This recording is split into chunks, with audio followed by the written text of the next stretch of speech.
حضور نبی رحمت صلی اللہ علیہ وآلہ وسلم نے فرمایا من اصبح مطیعا للہ فی والدیہ اصبح لہ بابان مفتوحان من الجنت وان کان واحدا فواحدا۔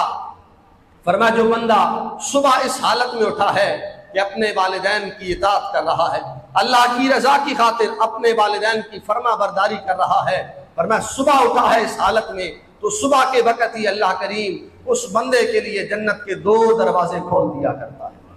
گویا حکم ہوتا ہے اے ہمارے بندے، اگر اس حالت میں تو ہماری بارگاہ میں آئے گا کہ اپنے والدین کے ساتھ اس نے سلوک کر رہا ہے، ہم نے 2 جنت کے دروازے کھول کے تجھے بتا دیا ہے کہ دونوں میں سے جس دروازے میں سے چاہے ہم تجھے جنت میں داخل فرما دیں گے۔ فرمایا اگر ایک وفات پا گیا ہے دونوں میں سے، ایک زندہ ہے ماں یا باپ میں سے، وَإِن كَانَ وَاحِدًا فَوَاحِدًا، اور وہ اس ایک کی اطاعت کرتا ہے صبح کے وقت اللہ کی رضا کی خاطر، تو فرمایا اللہ کریم اس بندے کے لیے جنت کا ایک دروازہ کھول دیا کرتا ہے۔ یہاں دوسرا رخ بھی دیکھیں، فرمایا وَمَنْ عَاصِيًا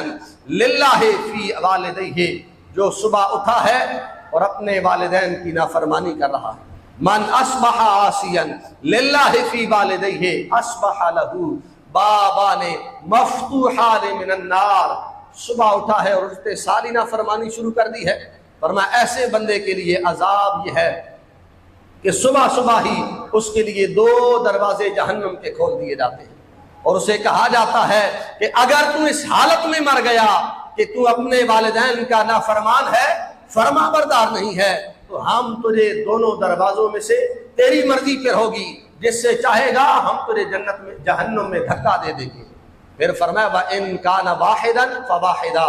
اگر والدین دونوں میں سے کوئی ایک زندہ ہو اس کی نافرمانی کر رہا ہو، تو فرمایا پھر اس کے لیے ایک جہنم کا دروازہ کھول دیا جاتا ہے۔